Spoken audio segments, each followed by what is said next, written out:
ሰላም ጤና ይስጥልን ተመልካቾቻችን ከአንከር ሚዲያ ዝግጅት ክፍል ያክብሮ ሰላምታችንን እናቀርባለን። በአማራ ክልል የሚካሄደውን የሉና ተጋድሎ የምናቀርብበት የዘውትር ከፋኖ መንደር የተሰኘውን መድረክ ነው ይዘን የመጣ ነው። እንድትከታተሉ እንጋብዛለን። በአራቱም የአማራ ቀጠናዎች የሉና ተጋድሎ ተጠናክሮ ቀጥሏል። በተለያዩ አካባቢዎች የአማራ ሕዝብ ክተት አውጇል። አርሶ አደሮችን ጨምሮ የተለያዩ የህብረተሰብ ክፍሎች መሳሪያቸውን አንስተው ከፋኖች ጎን እየተሰለፉ ነው። ዛሬ በተለያዩ አካባቢዎች ያሉት የፋኖ ተጋድሎችን ተመለከቱ መረጃዎችን እናደርሳቸዋለን። የዘውትር ተሳታፊያችን መስመር ላይ ይገኛል። በጣም ነው ማመሰግነው። እንግዲህ እንደምንሰማው ከሆነ በተለያዩ አካባቢዎች ህዝቡ ያለውን መሳሪያ ይዞ እየወጣ ነው። ለሉና ተጋድሎ የመጨረሻው ሰልፍ ላይ እንደሚገኝ ነው በቪዲዮ ጭምር ተደግፈው የሚወጡ መረጃዎችን እያየን ያለ ነው። እስቲ ያለፉትን ቀናት በአማራ ክልል የሉና ተጋድሎ ዙሪያ ያሉትን መረጃዎች ብታካፍለን። በአማራ አራቱም ቀጠናዎች አካባቢ አሁንም የውጊያ ቀጠናዎች ሰፍተው በሰፊው ውጊያ እየተደረገ እንደሚገኝ መረጃዎች ዛሬ ደርሰውናል። በበርካታ አካባቢዎች የአገዛዙ ጦር በበርካታ ክፍለ ጦሮች እና ኮሮች ታጅቦ በመድፍ በዙ 23 እና ቻይና ሰራሽ ሞርተሮችን በመጠቀም በርካታ የፋኖ ይዞታዎችን ለመንጠቅ እንቅስቃሴ አድርጎ ነበረ። ነገር ግን የፋኖ ኃይሎች በመልሶ ማጥቃት በአንዳንድ ቦታም ቀድመው ቦታ በመያዝ የመጣውን ኃይል በጣም በከፍተኛ ደረጃ እየመቱት ይገኛሉ። በተለይ በትናንትናው ዕለት በምዕራብ ጎንደር የአማራ ፋኖ ብሔራዊ ኃይል ሰሜን አማራ ቀጠና ደጃዝማች አራተኛ ኮር በመተማ ወረዳ ሽመለ ጋራ ቀበሌ ከቀኑ 9 ሰዓት ጀምሮ ሆርጃሙስ ተብላ በምትጠቀሰው ቀበሌና ክሬቸርና ደሎሎ ቁጥር 1 መውጫ አዲስ ዓለም አካባቢ በሶስት አቅጣጫ የመጣውን የአገዛዙን ጦር ጠንካራ ጥቃት በመፈጸም ከፍተኛ ሰብአዊና ቁሳዊ ክሳራ እንዳደረሱበት ለማወቅ ተችሏል። ከ6 ክፍለ ጦር የተወጣጣ የበላይ እዝ አራተኛ ኮር ሰራዊት በወሰደው የተሳካ ማጥቃት ከ100 በላይ የአገዛዙ ጨራሽ የተባለ የኮማንዶ ኃይል መደምሰሱንና በዚህም በተደረገው ውጊያ ከ55 በላይ የአገዛዙ ጦር ቁስለኛ ማድረጋቸውንና በተጨማሪም ሲጓጓዝ የነበረ ወታደራዊ ተሽከርካሪ በተዘነዘረበት ማጥቃት ከፍተኛ ጉዳት እንደደረሰበት ለማወቅ ተችሏል። በዚሁ አካባቢ በማዕከላዊ ጎንደር በለሳ ወረዳ ባጃ በምትባል የፋኖ ይዞታ ላይ የበላይ ዘለቀ እዝ በፈጸመው ማጥቃት በባጃ ከተማ ላይ ሰፍሮ የነበረው የአገዛዙን ጦር ምሽግ ደርምሰው በመግባት የአገዛዙን ጦር በመደምሰስ ጉዳት ካደረሱበት በኋላ ከተማዋን መቆጣጠር መቻላቸውንና በተደረገው ውጊያም ከ35 በላይ የአገዛዙ ጦር መደምሰሱንና ቁጥሩ ያልታወቀ ቁስለኛ በኦራል መኪና ጭኖ ቅርብ ወደሆኑ የወታደራዊ ካምፖች መሸሽ መቻሉን ለማወቅ ተችሏል። ይህ በእንዲህ እንዳለ በትናንትናው ዕለትም እንዲሁ በአለፋ ወረዳ የሚገኘው የአገዛዙ ጦር ከሻውራና አጸደ ማርያም ማለትም ከአለፋ ወረዳ ዋና ከተማ ሻውራ እንዲሁም አጸደ ማርያም ተብላ ከምትጠቀሰው በሁለት ክፍለ ጦሮችን በመያዝ እንዲሁም ከሰሜን አቸፈር ወረዳ ሊበን ከተማለች ወረዳ ከተማ ሌላ አንድ ክፍለ ጦር በማንቀሳቀስና ከቋራ ወረዳ ገለጎ ዋና ከተማ በመነሳት ከፋኖ ኃይሎች ጋር ይዞታን ለመንጠቅ ከፍተኛ እንቅስቃሴ ያደረገው የአገዛዙ ጦር በአድዋ ክፍለ ጦር በመልሶ ማጥቃት ከፍተኛ ጉዳት ደርሶበት ወደ ኋላ ማፈግፈግ መቻሉን ለማወቅ ተችሏል። ይህ በእንዲህ እንዳለ የአገዛዙ ጦር በምዕራብ ጎጃም ከባህር ዳር በቅርብ ርቀት የሚገኙ አፈሳና ናዳ ከሚባሉ ከተሞችን ለመቆጣጠር ከዲኮላ አባይ ማለትም ከወተት አባይ ከተማና ከገርጨጭ ከተማ ወታደራዊ ምሽግ በመነሳት አፈሳንና ናዳን ለመቆጣጠር ያደረገው ጥረት የ102ኛ የአማራ ፋኖ ብሔራዊ ኃይል ምዕራብ አማራ ቀጠና የቴዎድሮስ እዝ የ102ኛ ኮር 22ኛ ክፍለ ጦር 1ኛ ሻለቃ እንዲሁም በዚሁ እዝ የ105ኛ ኮር 55ኛ ክፍለ ጦር የተውጣጣ አንድ ሻለቃ በጋራ በፈጸሙት የመልሶ ማጥቃት ወፈ ሰማይ የሆነ ሰራዊት ወደ ከተማዋ ለመግባት ጥረት ቢያደርግም እነዚህ ሁለት ሻለቃ ኃይሎች መጣውን ከፍተኛ ቁጥር ያለውን መከላከያ ሰራዊት መተው መመለሳቸውና በተደረገው ውጊያም መስመራዊ መኮንኖችን ጨምሮ በርካታ የአገዛዙን ጦር መደምሰስ መቻላቸውን ለማወቅ ተችሏል። በሌላ አቅጣጫ በሰሜን ወሎ አካባቢ በራያ ቆቦ የአገዛዙ ሪፐብሊካን ጋርድ የአውጃኖን ክፍለ ጦር ለመምታት ወደ ጮቤ በር የተንቀሳቀሰ ሲሆን እስከዛሬው ቀን ድረስ ከአላማጣ ተነስቶ ወደ ጥሙጋ የመጣውን ጦር በከፍተኛ መልሶ ማጥቃት ጉዳት እንዳደረሱበትና በተደረገው ውጊያም ከ50 በላይ የሪፐብሊካን ጋርድ አባላት እንደተመቱና ከዚህ ቁጥር ያልተናነሰ የአገዛዙ ጦር መቁሰል መቻሉና በርካታ ምርኮኞች መገኘታቸውን ለማወቅ ተችሏል። ይህ ጨራሽ የተባለው የሪፐብሊካን ጋርድ አባል ባይባዋ በተባለች አካባቢ ምስራቅ አማራ ኮር አንድን ለማጥቃት በዙ 23 እና በሞርተር ታጅቦ የመጣውን በመልሶ ማጥቃት ደምስሰዋል ሲል አስታውቋል።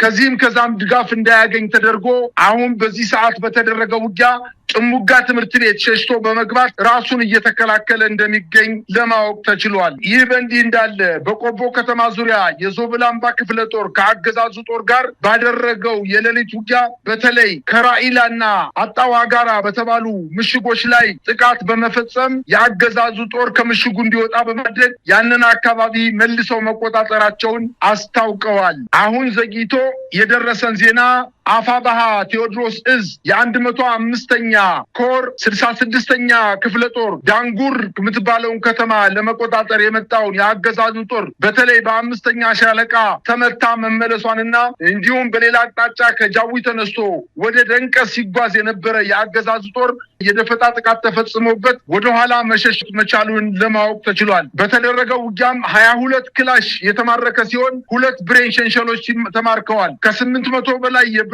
ጥይት ከ1000 በላይ ክላሽ ጥይት ሲገኝ 14 የእጅ ቦምቦችንና 1 የስናይፐር መነጽርን ጨምሮ 6 የስናይፐር ካዝናዎችን መማረክ ሲችሉ በርካታ ጦር ተደምስሶ ማንሳት ሳይችል ቀርቷል ተብሏል። በዚሁ አካባቢ ደንቀዝ የምትባለውን ከተማ እጅግ በጣም ወታደራዊ ቁልፍ ጠቀሜታ ያላትን ከተማ ለመቆጣጠር ስልታዊ የሆነ በሁለት አቅጣጫ ለማጥቃት ተንቀሳቅሶ የአማራ ፋኖ ብሔራዊ ኃይል ቴዎድሮስ እዝ የ105ኛ ኮር 66ኛ ክፍለ ጦር በ5ኛ ሻለቃ ብቻ መልሶ ማጥቃት የደረሰበት የአገዛዙ ጦር ከዛው አካባቢ ከደንቀዝ አካባቢ መሸሸት መቻሉንና ሊያጠቃ መጥቶ ተመቶ የተመለሰ መሆኑን ደረሰን ዜና ያመላክታል። በጣም ነው ማመሰግነው። እንግዲህ ከብዙ በጥቂቱ መረጃዎችን እንዳካፈል ከነው ምገምተው በተለያየ አካባቢ አሁንም ውጊያዎች ያሉበት ሁኔታ እንዳለ ነው መረጃዎች የሚያመለክቱት። ሰብሰብ አድርገን ደግሞ በሚቀጥለው የመረጃ ክፍለ ጊዜያችን እንመለስበታለን። በነገራችን ላይ የአማራ ፋኖ ብሔራዊ ኃይል አፋባና የአማራ ፋኖ ህዝባዊ ድርጅት አፋድ ፖለቲካዊ አንድነታቸውን ከጫፍ መድረሱንና ነገ ከነገ ወዲያ በቅርቡ ይህንን በይፋ የሚገልጹበት ጊዜ የተቃረበ መምጣቱን ነው የሰማነው። አንድነታቸውን ከማብሰራቸው በፊት ግን ወታደራዊ ጥምረት ፈጥሮ በተለያዩ አውደ ውጊያዎች የጋራ ማጥቃት በማካሄድ ላይ መሆናቸውን ነው የምንሰማው። በጎንደርም በተለይ በሸዋ አካባቢ የአፋባና የአፋድ ኃይሎች በጋራ ሆነው በአገዛዙ ጥምር ሰራዊት ላይ ድሎችን እየተቀዳጁ እንዳለ ነው የሰማነው። ምናልባት የሁለቱ ቀድሞ የተጀመረው ወታደራዊ ጥምረት ወደ አንድነት የሚወስደውን ጉዞ ያጠናክረዋል የሚል ግምት ነው በብዙዎች ዘንድ የተወሰደው። እዚህ ላይ ምን ማለት ይቻላል? መሳይ በአጠቃላይ እኮ የአማራ ፋኖ ህዝባዊ ድርጅትና የአማራ ፋኖ ብሔራዊ ኃይል ሁለቱ አደረጃጀቶች በሰራዊት ደረጃም በአብላጫውም ደግሞ በአመራር ደረጃም ተጣልተውም ተጋጭተውም እኮ አያውቁም። አንዳንድ በግለሰብ ደረጃ ነገርን ከዚህና ከዛ እንዲሆን በማድረግ ከመንግስት ተልዕኮ ተሰጥቷቸው የገቡ ኃይሎች ተቀራርበው ተቀምጠው ውይይት እንዳያደርጉ ስለነበር ነው እንጂ ሁለቱ ኃይሎች እኮ 2 ዓመት ሆኗቸዋል እኮ በተለያየ አቅጣጫ ከፍተኛ የሆነ ትብብር ሲያደርጉ ነው የነበሩት። በተለይ በጎንደርና በሸዋ አካባቢ እንዲሁም በወሎ አካባቢ ከፍተኛ የሆነ የጋራ ትንቅንቅ አድርገው የጋራ ድሎችንም ተጎናጽፈዋል። በተለይ የዛሬ 2 እና 3 ወር አካባቢ በማዕከላዊ ጎንደር ከጎንደር ከተማ በቅርብ ርቀት ከሚገኙት እንደ ቡሩባክስ ከአዲስ ዘመን ጀምሮ እስከ ጎንደር ባሉ ቀጠናዎች ላይ በአርኖ እና በጋርኖ አካባቢ የሚገኙ ቀበሌዎች ላይ ሁለቱም አደረጃጀቶች ከበለሳና ከደንቢያ በመነሳት በተለያየ አቅጣጫ አንደኛው እንዳይጠቃ ለማድረግ አንደኛው መንገድ በመዝጋት ሌላ ኃይል እንዳይመጣ በማድረግ ከፍተኛ የሆነ ትብብር ሲያደርጉ ነበረ። ይሄ ትብብር በጋራ እንዳይቀጥል ለማድረግ አንዳንድ የውስጥ አመራሮች ዛሬ ተጣርተው ወንፊቱ አስቸልኳቸው ወጠው ከመንግስት እጃቸውን የሰጡ ኃይሎች ከፍተኛ የሆነ ሴራ ሲጎነጉኑባቸው ስለነበር ነው እንጂ በመካከላቸው በሰራዊቱ ዘንድ መዋደድና ከፍተኛ የሆነ የጋራ ትብብር ሲደረግ እንደነበር ነው የሚታወቀው። በአጠቃላይ ግን ሁለቱ ኃይሎች አሁን በጋራ ውይይት ጀምረዋል። ወደ ፍጻሜው እየደረሱ ነው። ውጤቱም በዛው ልክ ምናልባትም ለመንግስት የማምሻ ዕድሜ ላይሰጡት እንደሚችሉ ነው አጠቃላይ ህብረት ውይይታቸው እያደረጉ ያሉት። ሁለቱ ኃይሎች በጋራ ቢጣመሩ ከመንግስት ኃይል ብቻ አይደለም አጠቃላይ በምስራቅ አፍሪካ በወታደራዊ ተጽዕኖ ፈጣሪነታቸው ሊስተካከላቸው የሚችል ሊኖር አይችልም። እጅግ በጣም ከፍተኛ ቁጥር አካባቢ ወደኛው አካባቢ እንዳይሄድ የተደረገው ጎንደር፣ ጎጃም፣ ሸዋ፣ ወሎ እያሉ በመካከል ላይ ክፍተት ሲፈጥሩ የነበሩ ኃይሎች አሁን ዛሬ ወጥተዋል። እንግዲህ ውይይት እያደረጉ ነው። ውይይታቸውን በጣም የሰመረ ወደ መጨረሻው ጫፍ የደረሰ እንደሆነ ነው መረጃዎች እያመላከቱ የሚገኙት። መሳይ በአማራ ህዝብ ትግል የተጀመረውን እንዲህ አይነቱን ወሳኝ የሆነ የሉና ተጋድሎ ግለሰቦች እንደፈለጉት ማድረግ እንደማይችሉ ባለፉት 2 ዓመታትና ከዛም በላይ በወሰደው የትግል ጊዜ ብዙ ምስክሮችን አይተናል። የገቡ የወጡ ትግሉን በኪሳቸው ይዘው የዞሩ የሚመስላቸው እነሱ ከሌሉ ትግሉ ያበቃ የሚመስላቸው ወጥተው ምንም ያመጡት ነገር የለም። ትግሉ ግን ቀጥሏል። ምክንያቱም ትግሉ የህዝብ ነውና። አርበኛ አስረስ ማረ ዳምጤ ይህን በተመለከተ አንድ አጠር ያለ ጽሁፍ በማህበራዊ ሚዲያው ላይ አካፍሎናል። በትክክልም አስረስ የጠቀሰው ነገር አለ። ትግሉ ብዙ ምዕራፎችን ተሻግሯል። ጥቂቶች ሆነው የጀመሩት አሁን ሚሊዮኖች በባለቤትነት የያዙት ትግል ሆኗል። አካባቢያዊና በሀገራዊ ብቻ ሳይሆን በዓለም አቀፍ ደረጃ እውቅና ያለው ስሙ እየተነሳ በተለያዩ አካላት የሚጠቀስ ትግል እንደሆነ ነው እየተገለጸ ያለው። ከዚህ አንጻር የአስረስንም እንደዚሁ ጽሁፍ መጥቀስ ይቻላል። በአጠቃላይ ትግሉ ተጠናክሮ እየተካሄደ ነው ያለው። ምናልባት የአፍሪካ ህብረትና ኢጋድ በአብይ አህመድ ቲያትር ውስጥ ተሳታፊ ሆነው ታሪካቸውንም የተቋቋሙበት መሰረትና መነሻ ሁሉ በመናድ በእንደዚህ አይነት አስቀያሚ ቲያትር ላይ መሳተፋቸው ነገ ከነገ ወዲያ እውነቱ ሲገባቸው የአማራንም ህዝብ የኢትዮጵያንም ህዝብ ይቅርታ ይጠይቃሉ ተብሎ ነው የሚጠበቀው። አፋዴን በተመለከተ አንድ የአቋም መግለጫ አውጥቶ ለሁለቱም አካላት ለአፍሪካ ህብረትም ለኢጋድም ልኳል። ይሄ ትግል የህዝብ ትግል ነው። አንድ ግለሰብ መጣቀረ እንኳን አይደለም በዚህ ደረጃ ምንም ሚና የሌለው ይቅርና ወሳኝ ቁልፍ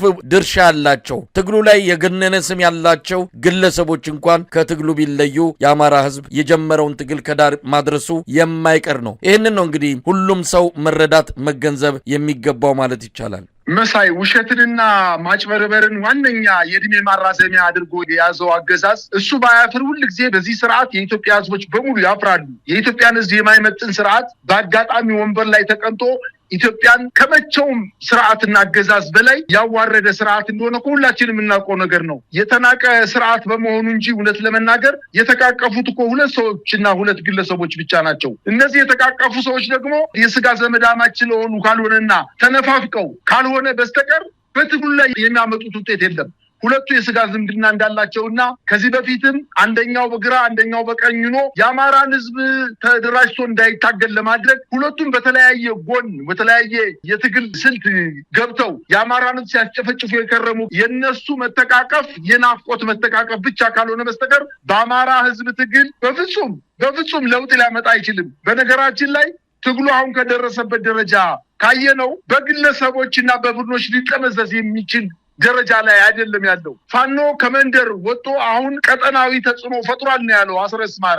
ቀጠናዊ ተጽዕኖ መፍጠር የሚችል ኃይል ደረጃ ላይ ደርሷል። አጠቃላይ የፋኖ ኃይሎች ከእንግዲህ በኋላ ተገፍተው የማይወድቁ እጅግ በጣም ተራራ ትልቅ ቋጥኝ ሳይሆን ተራራ ደረጃ ላይ የደረሱና የመንግስት ኃይል ደግሞ በየቀኑ እየከሰመ እየደከመ የመዋጋት ሞራሉ እየቀዘቀዘ እየጠፋ እየተተካም ቢሆን የመዋጋት ልምድ የሌለው ሰራዊት በአማራ ክልል ሄዶ የድሃ ልጅ እያለቀበት ያለ ትግል መሆኑን ነው የምናውቀው። ይሄኔ ነው ሄደን የፋኖ ኃይሎችን ባሉበት ደረጃ እንመታለን ብሎ እየተንቀሳቀሰ ባሉበት ቦታ ላይ የፋኖ ኃይሎች በሌላ አቅጣጫ ከዞን ከተማ አቅራቢያ የሚገኙ ወረዳዎች ላይ እየገቡ ከፍተኛ የሆነ ድል እየተጎናጸፉ እንደሚገኙና አንዳንዴም የመጣውን የመከላከያ ሰራዊት በመልሶ ማጥቃት ከ100 በላይ ያላነሰ አሁን ከአርማጭሆ እስከታች እስከ መተማ ድረስ ባለው ውጊያ የፋኖ ኃይሎች ጠንካራ ይዞታ እንደሆነ ይታወቃል። ይህን ይዞታ ለመምታት ያንን አካባቢ ሙሉ በሙሉ ለመቆጣጠር ከፍተኛ የሆነ ቁጥር ያለው ሰራዊት ይዞ